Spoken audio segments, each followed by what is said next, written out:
Okay, good evening, everyone, and welcome to the Tuesday night gathering. And we could begin the evening with just sitting quietly, taking the opportunity to settle and settling into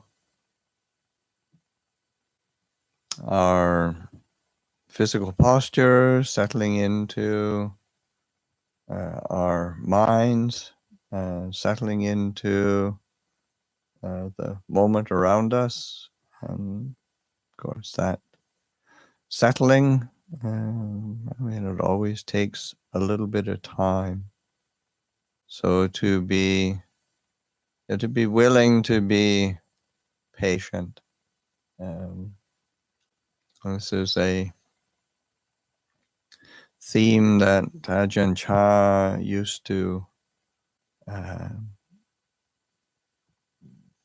bring up over and over and over again, and it's something that say all of the students of Ajahn Chah tend to bring up frequently as well, because it's just so important for our practice, having this quality of willingness to be patient with whatever mood, thought we're experiencing internally, whatever circumstances we're experiencing externally, to be patient with it, which doesn't mean that one just dumbly puts up with something like some kind of animal in a stall somewhere, but this quality of alertness and presence, and a sense of inclination to not being reactive to, whether we approve of something or disapprove of it, or we like it or dislike it. The willingness to not be reactive, and that is patience. Not getting caught in our habitual patterns of trying to get or trying to get rid of. Just being interested in being attentive, being alert, being present. And just being present with the the breath as it comes in, as it comes out. Not trying to narrow attention too much.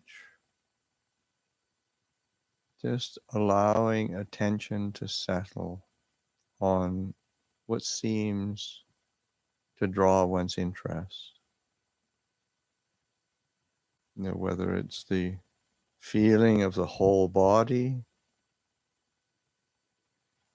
as it's sitting here, whether it kind of hones in to just the tip of the nose, whether it expands and contracts with the abdomen or the chest. That's not so important. What is important is that interest and the awareness, mindfulness that is alert and present.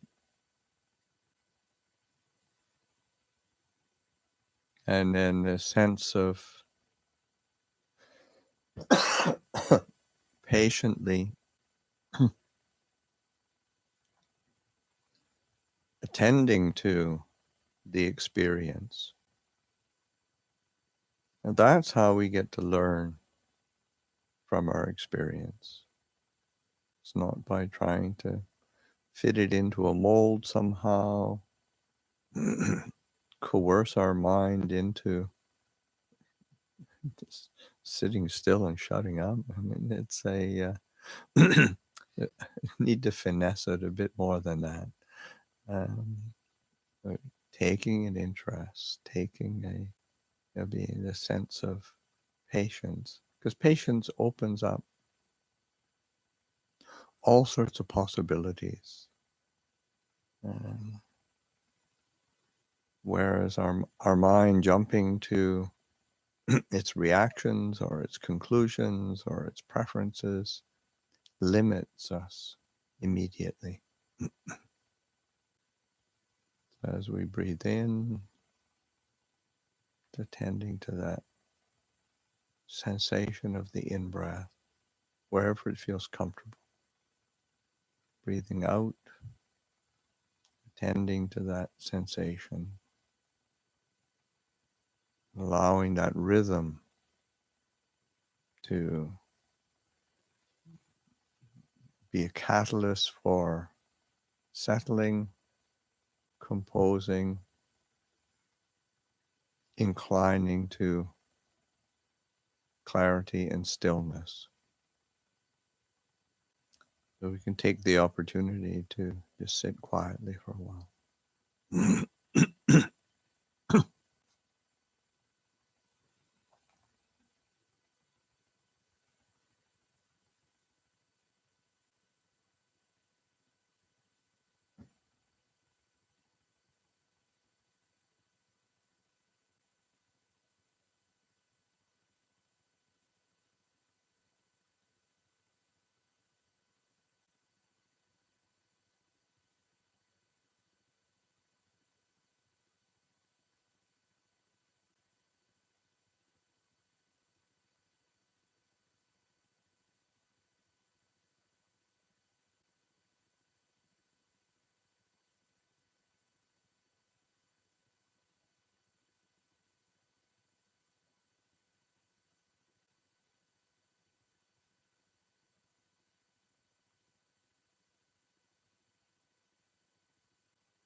Okay, good evening, everyone.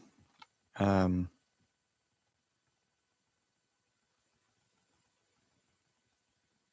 so, of course, the big event this last week that's passed is the Papa weekend, and just feeling still resonating from that,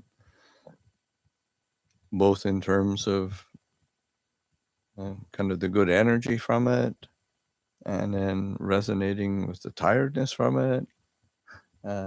But it definitely that is something that was it was impactful, just in a good way. Just having an event where we could actually gather again. So a lot of appreciation to all of the people who thought through how to make it happen, organized a new venue at the Underwood Community Center. Went to the trouble of again thinking through this, all the board and Ajahn Chunda mostly did a lot of the groundwork for that, and thinking through going ahead and renting a large tent, 3,200 square foot tent, 80 by 40, and with a stage and with and then sound equipment, professional kind of sound equipment. So they made it possible to gather in person. I think I think that for most of us, that was um, a one of the first events in quite a long time. That as we are here, um, Tuesday night gathering, Yoga Samadhi, and at the Hermitage and at everybody's home, because it still doesn't feel so comfortable to be gathering in person, and for the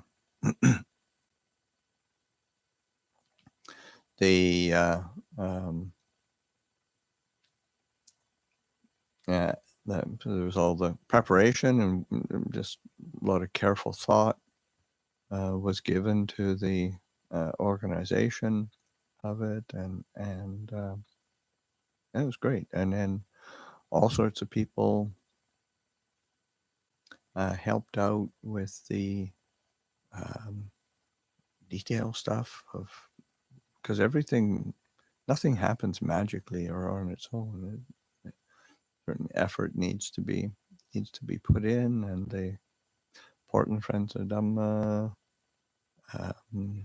Portland people came out, the local White Salmon people came out and made the event possible, just looking after the setup and the teardown of the place.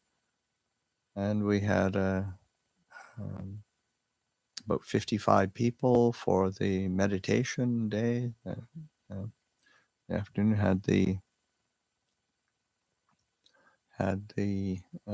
meal offering out at the community center, and then from 1 to 5 um, meditation time, reflecting on Dhamma, sitting meditation, walking meditation, and it was um, uh, yeah, it was rainy, it was cold, but it felt really wonderful. Sunday there was about 85 people there, and it wasn't quite as rainy, although it did rain a little bit. But it was still pretty chilly, and it was is windier. The wind was picking up, so but it all worked extremely well, and we were able to gather for the papa, and the meal offering, and everybody coming together.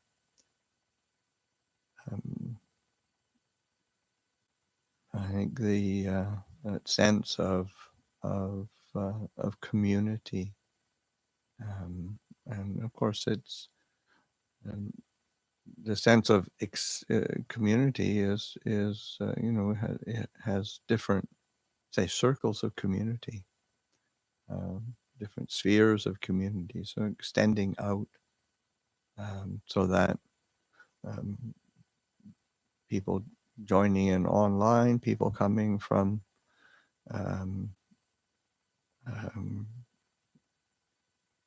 and I know somebody flew up from the Bay Area, and I saw them. I was up on the stage, and I didn't get a chance to chat with them.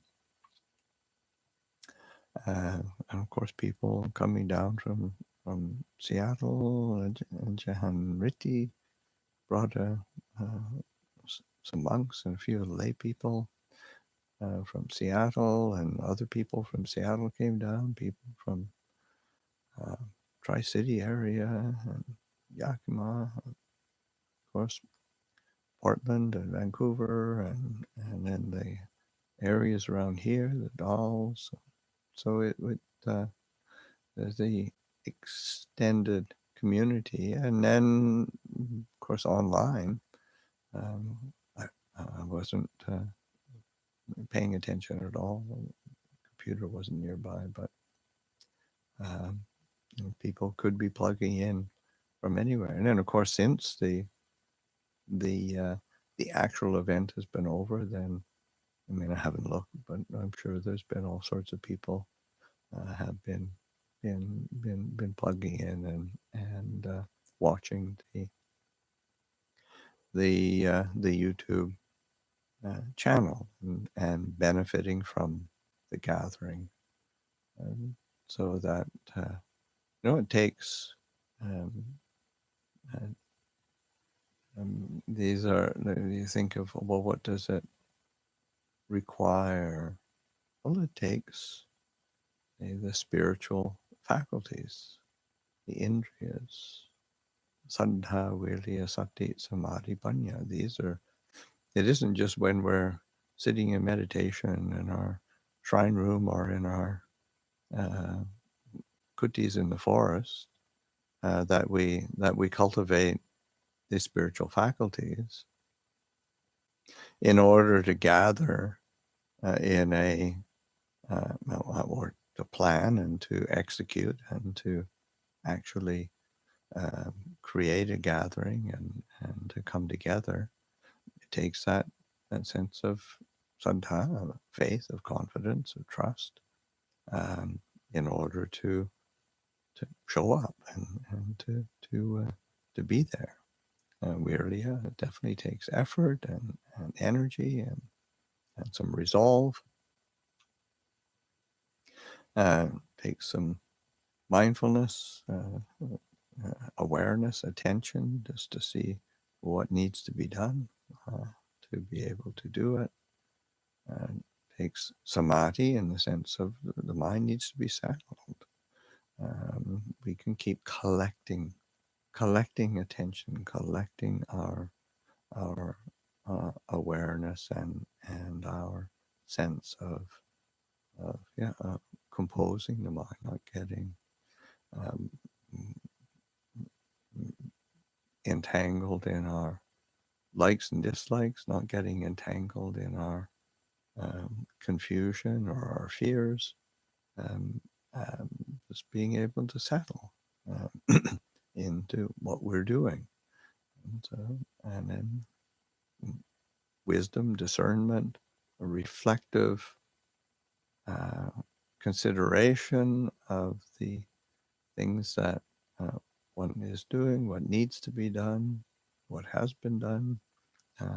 Those are all there's opportunities for cultivating these spiritual faculties. It's not. That's not. How do you say? It's not an obstacle to enhancing one's spiritual path by coming together and being together and being in community. I mean, certainly the Buddha put tremendous effort, tremendous attention onto good spiritual friendships, and it's a necessary support for our ongoing growth in the Dhamma, and that as we cultivate these relationships, and and sometimes, I mean, sometimes it all goes very smoothly, and sometimes it doesn't go so smoothly. But still, we can be learning. Still, we can be cultivating and being attentive to, well, what kind of balance is needed, is required, or can be cultivated. It is an ongoing opportunity, so that the there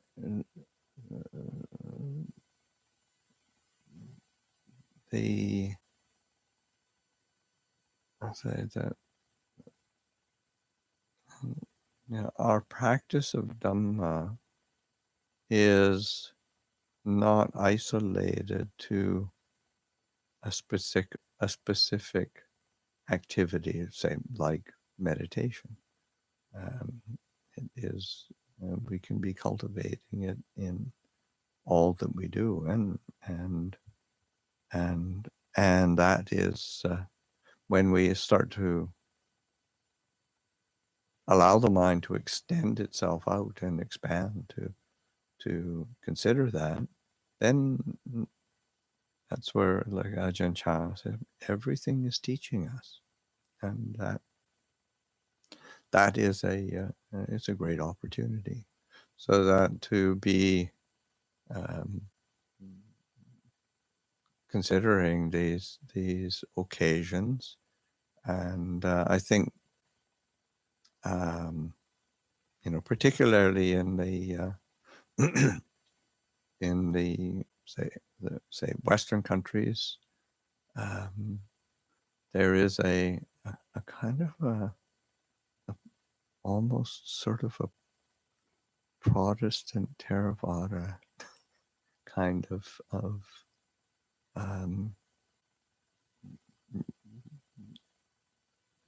limiting perception of what, say, our cultivation is, and in traditional societies of where Buddhism is prevalent, and certainly my own experience of being in Thailand, and there's a wonderful range of practices and expressions, cultural expressions of Dhamma practice, and having these gatherings from time to time, and having it's a simple ceremony, but it's also a celebration, and that's celebrating kind of goodness, celebrating the refuges of Buddha, Dhamma, and Sangha, celebrating the say a commitment to community, and that's something that is quite delightful and nourishes us in another way. I think that's one of the things that, in terms of Dhamma practice, we need to pay attention to what is it that really nourishes the heart, allows it to grow. And one of the things that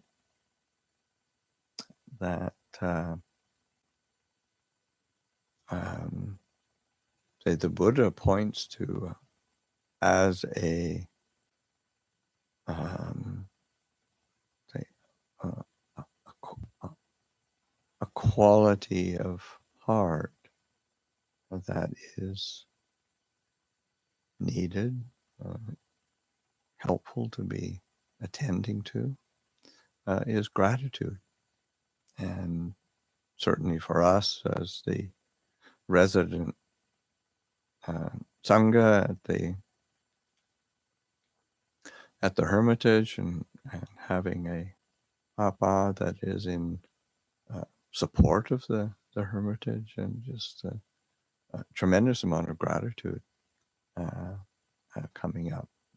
And it comes up, I mean, that's one of the really beautiful things of the Hermitage, with the regular alms round, is this very direct sense of appreciation and gratitude for our ability to exist here. But then having an occasion where it's really formalized, like a Papa, then it is an opportunity to experience, or to turn to, or to recollect a sense of gratitude. And gratitude is like, I mean, sometimes it's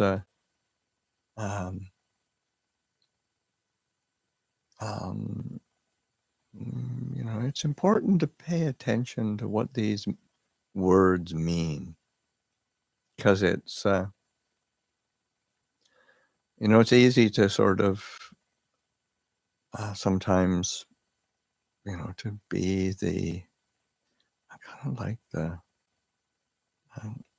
of like the inner tyrant that is sort of, you should have some gratitude, you should be grateful. And it just feels, it's so, I mean, it's easy to get a lot of resistance to that, but it's but to actually pay attention to this recognition that we are the recipients of kindness, and so that kindness and gratitude are kind of, they work together, and that appreciating the kindness that has been shown, or the generosity that's been shown when people share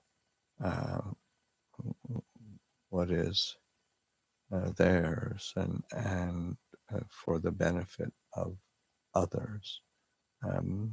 It's a beautiful thing.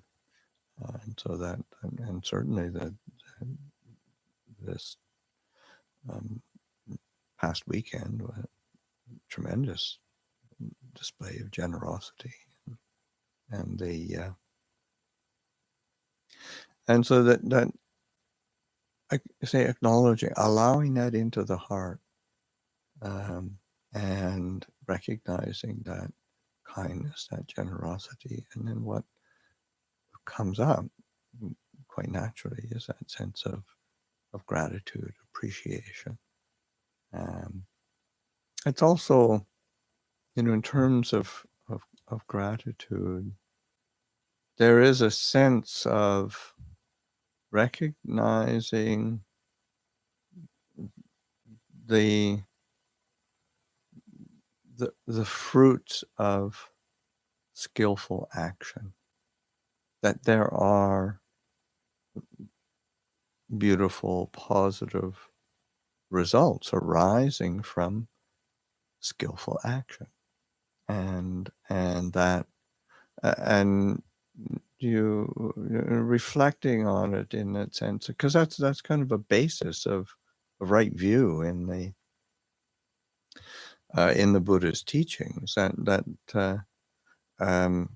yeah, there is action and there is result. There is the results of of of skillful action. There's the results of unskillful action. There is this fundamental order. Like this is an orderly universe that we live in, even though, of course, it's messy and uncertain. But it follows this fundamental reality that where we incline our attention, the actions that we engage in, they bring results back to us and to others.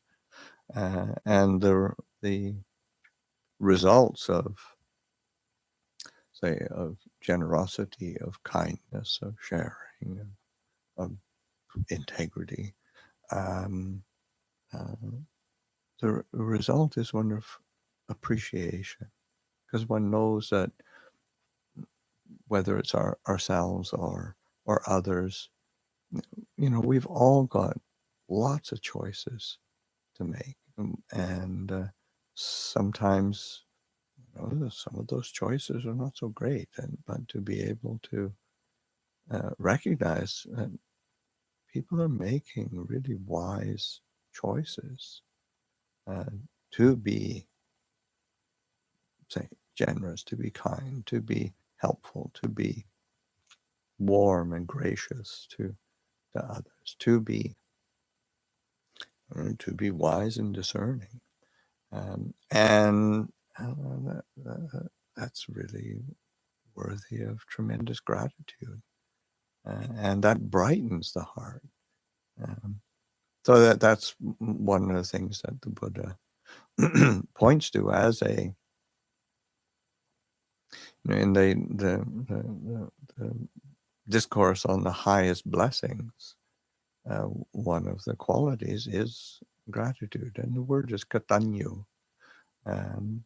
Katanyu, and there is a kind of like a I think there's a say a quality. Katanyu is this sense of gratitude, but there's also another quality that's oftentimes paired with katanyu or gratitude, and it's kataweti. And so and this is one of the things that the Buddha said are hard to find in the world. That katanyu and kataweti. So katanyu as say one who really has gratitude, and kataweti is one who reciprocates that gratitude, one who say acts on that gratitude and both acknowledges or reciprocates the goodness, so giving it back to others. So it's something that the Buddha said is hard to find in the world, and that I think as a looking at the news, looking at the internet, I mean, there's plenty of examples of what is the opposite of katanyu and kataweti, but and to be able to recognize, say, weekend that we just had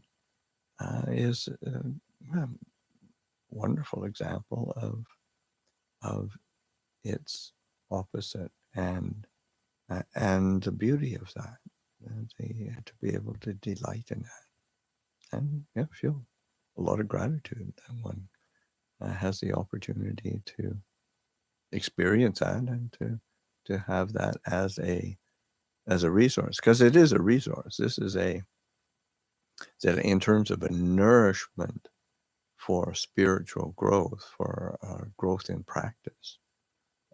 Say when you sit in meditation, and there's a big difference in the quality of meditation when you sit with gratitude and appreciation, and when you sit and grumble and complain and whinge. I mean, the result is very, very different.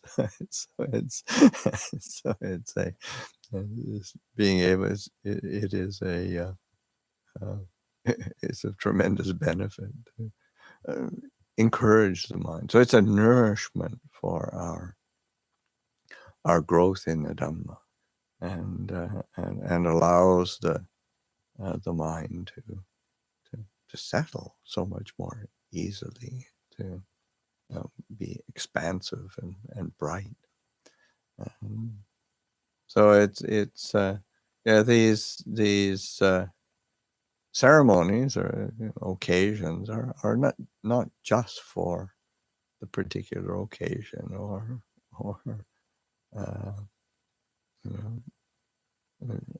just to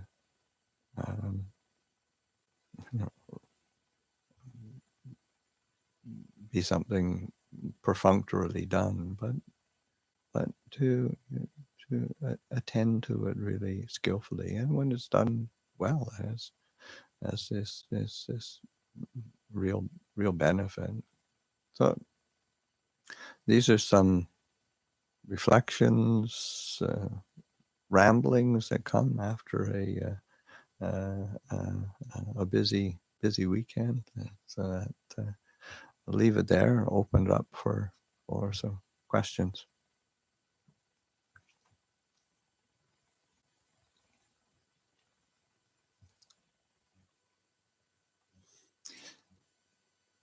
This is one of the few times we haven't got a whole list of questions before I even start to address them. Everybody must be dwelling in gratitude and peace. Yeah, either that or they've been they're as tired as I am.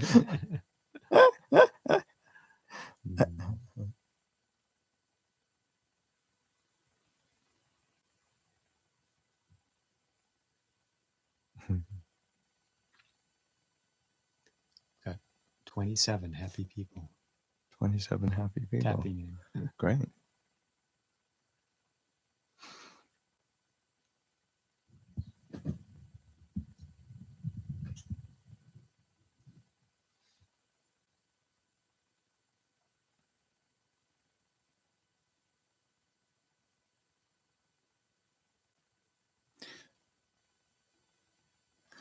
Well, while I was speaking, it was something that popped up in my mind, and of course it popped out again. But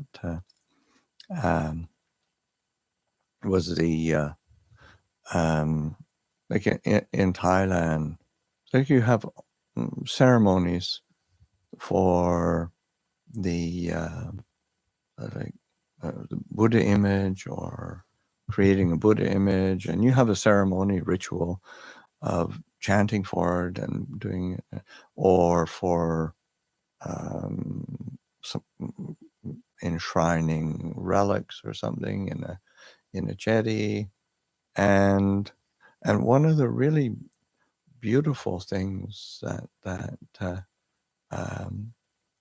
I've seen as a part of the ceremony that makes absolutely no sense from a materialist Western culture is that people make offerings to be put into the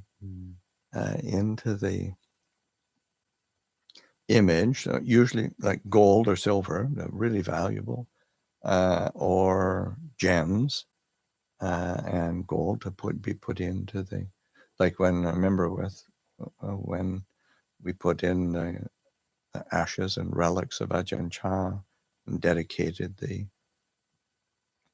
kind of the small chetty in the middle of the big chetty, when we're closing that up, and there was trays of gold jewelry that were then passed around for the monastics to be able to put it in, and I remember one person who I knew very well. They saw Ajahn Sumedho kind of holding back, and they just took off their own jewelry that they're wearing and gave it to him to put in. It was just this incredibly beautiful act of generosity, which is rationally, why would you do that? It's not rational. Yeah. Or like when we did the the Buddha image that's up at the ordination platform at Abaigiri, that was really touching, where we put a little article in our newsletter in the days when there was such a thing as a newsletter, and a a paper booklet you send out, a newsletter you send out to people, and and that just letting people know of that was a custom, and then that people would make offerings of jewelry and say gold or silver, and then it gets melted into the image on the day of the pouring of the Buddha image. And so that, and then I was going to Thailand for the pouring ceremony of the image, and just put it in, I don't know, probably a couple months before the ceremony, and I just thought it was a nice thing for people to know, and then people were sending stuff in from all over the country, and it was very embarrassing because I had to take it to Thailand, and I had like 8.5 pounds of gold and silver that I had to carry through security and customs, and it was, and I remember going through San Francisco airport and having to sort of take it all, because it was all this metal, and put it on the conveyor belt to go through the scanner, and then another a monk from Shasta Abbey was there, and started talking to me right at that time, and it was just, oh dear. But it was so, again, it was just so beautiful, and let them know what was happening. They were really, they were really delighted. But as a monk publicly having all this felt a bit weird. Okay, looks like some questions are in. Questions have filtered in. Is there a sutta that speaks about this combination of gratitude and reciprocating? Oh, I'm sure there is, but I can't think of it off the top of my head. I'd have to dig in and look it up. Oftentimes the like Prapayuto is a really good. Buddha Dhamma. Buddha Dhamma is a really good. Just going into the like a word search or the contents at the back, the index, and or access to insight.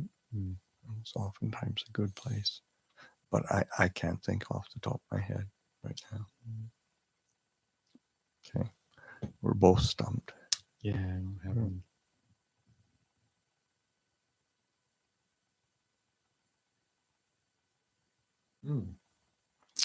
When I contemplate death, and dying, it evokes strong feelings of metta for myself and others.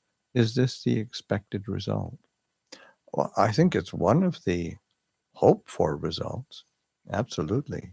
Because I think the metta comes from that recognition of um, the kind of condition that is, um, yeah, here we are in this finite condition that is very impermanent, very uncertain, and an appropriate response is, is loving kindness and a care, as opposed to fear or confusion, which aren't particularly useful. So that whereas metta, um, and seeing, particularly when one sees that um, oneself and others are not different, um, it is a uniting factor in this human condition. So then it provides a basis for really wholesome, uh, uh, right states. Yeah, it seems when you successfully, I guess, in quotes, contemplate death and dying, it um, leads to this sense of relinquishment of self-concern, because you realize that you're just, in a sense, this body anyway is just another part of nature, Mm-hmm. as it goes through its cycles, and the sense of specialness, of singularity, um, in its best contemplation, it will start to dissolve, and in that dissolving of that, sense of it's it's all about me. When you reflect, wow, everybody's doing it. We're all walking the same treadmill, or towards the conveyor belt Very well to drop off at and the end. dropping off at the end. We're just kind of in different places along the line. But when you realize that it's absolutely nothing personal, then that whole sense of spaciousness of, well, if it really isn't personal, if it's not all about me, then why do I have to just be thinking about myself all the time? Maybe I can think about others and open up and broaden, and that sense of kindness and compassion, equanimity, the Brahma Viharas in general, it opens up that potential for, a much more boundless experience, the Brahma Viharas. Great. Okay, question. Could you talk about the role of chanting in the lay practice, please? Well, I think chanting is it can form many um, bases of support for in the practice. I mean, I think one is just as a recollection of the refuges, recollection of different, like the chanting, um, in especially in our lineage is pretty basic in terms of the base of refuges and teachings, and the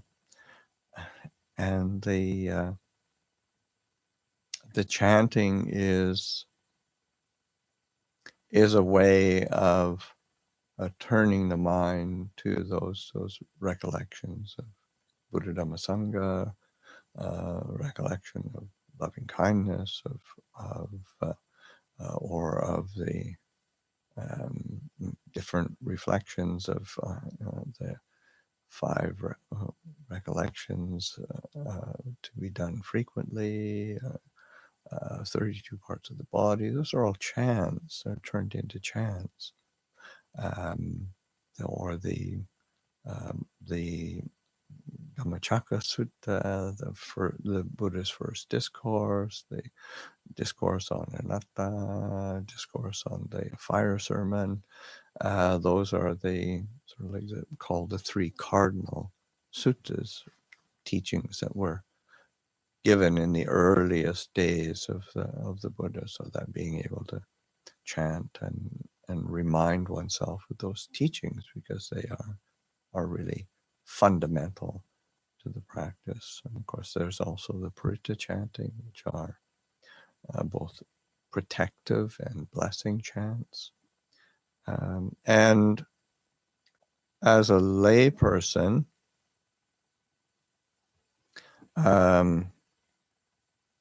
sometimes it's hard to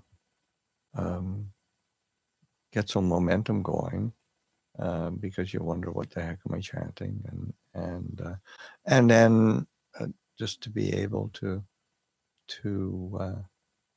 do it. I mean, it's for us as monastics, or living in a monastery, or like being able to plug into a monastery nearby where chanting is being done on a regular basis, and it's like plugging into the group. There's a group energy to it that is it's uplifting, and there is an energy there, um, and that's where it's helpful to going into like our website, or like the Abhayagiri website, Amravati website, where there are recordings of the chanting, and it's a bit easier to have the chanting as a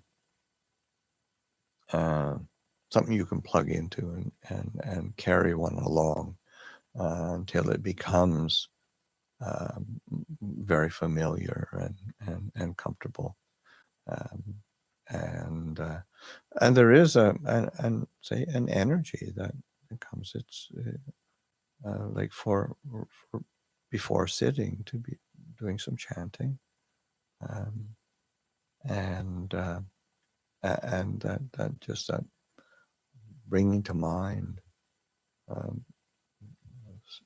those particular teachings, putting the effort into verbalizing it, to say it, to chant it, requires a certain energy, and then attending to it. There needs to be some mindfulness to recollect what the chants are. So it is an opportunity for cultivating, as I said, these, say, spiritual faculties: Saddha, Virya, Sati, Samadhi, Panya, faith, confidence, trust, there's a devotion that might be there, even if it's just a tiny bit. and really effort and mindfulness. You have to be mindful. You can't sort of let your mind wander. You lose your place. There is a gathering, composing of the mind, a samadhi that comes from chanting, and then of course a wisdom of being able to kind of reflect and be contemplating some of the implications and the meaning, and also sometimes the chanting, once it's you do it on a more regular basis, you find it pops up in the mind, in meditation, or in at other times, different Dhamma themes will pop up into the mind, because you've seeded it. It's like planted those seeds in the mind, and they'll come up. So that, so for, say, for lay people, certainly in Thailand, chanting will oftentimes form a fairly large part of the, say, lay people's practice. It's or certainly a consistent part, and for being, say, when one grows up in a traditional, say, Buddhist culture, then there's a lot of kind of affinities and associations that are there. Certainly, I remember,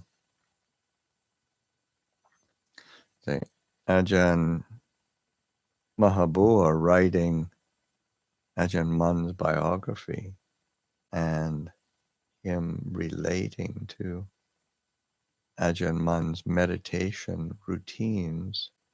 And of course, you think of Ajahn Mun as this really hardcore meditator, and of course he was. I mean, he was a hardcore meditator. But Ajahn Mahabua, in relating his kind of routines, you realize, well, before Ajahn Mun would begin sitting, he would tend to chant for an hour and a half, and then start sitting. You go, oh, that certainly prepares the mind. Any thoughts on that? Just adding that, also, paying attention to the embodied quality, the actual, you can use, in addition to the reflections, from the words and the meaning, just really, excuse me, experiencing, the breathing, the quality of resonance, in the body. And it helps if the people you're chanting with are all, tuning into each other too. And in that sense, it's a form of cooperation and listening, and then tuning in with each other, and then really establishing that sense of appreciation of the resonant quality and feeling it in the body. Really helps to expand that experience. That expands our experience for sure. And it certainly is the case in terms of if one's chanting with others, that it isn't just reciting the chant, but it's also paying attention to the rhythm, the cadence, the tone, the pitch, and so that it actually harmonizes, and it can be very energizing. There. Okay, there's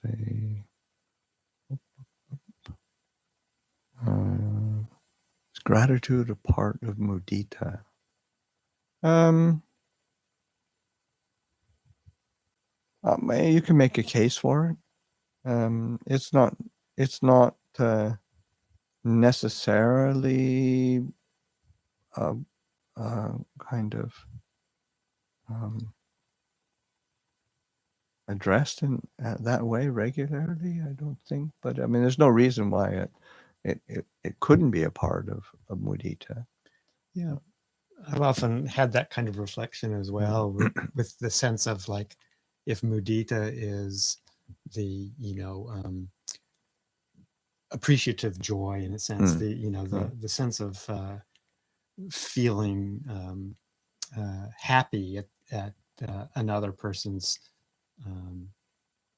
good fortune or success, or goodness, whatever, or goodness, that kind of resonant joy, that if you turn that inwards, and reflect on all that one has, and the good things in one's life, then that sense of gratitude arises from that reflection of appreciative joy.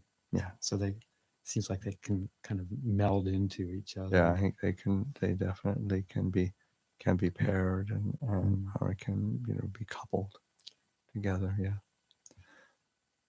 Okay, and then could you spell the Pali words for gratitude and reciprocating? that I could use in my search for a sutta or teachings. Katanyu. Katanyu, K-A-T-A, N with the squiggle on top. Enye. Two of those. Two. There's a proper name for that. Those are tildes? Tildes. Yeah. So K-A-T-N tilde N tilde U-T-A. Katanyu. Well, that's Katanyuta. That's Katanyuta. But without the tilde. Katanyu, K-A-T-A-N tilde N tilde U. Right. Katanyu. And then Kataveti, K-A-T-A-V-E-D-I.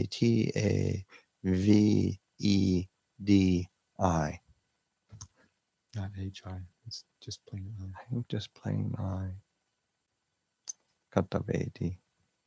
So that's that's that.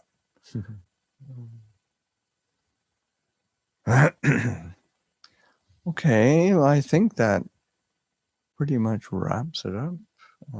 We're at the end of an evening, and yeah, express my appreciation for everybody joining us this evening, and wish you all well. And whoever shows up on Friday, we'll see you Friday. Okay. Okay.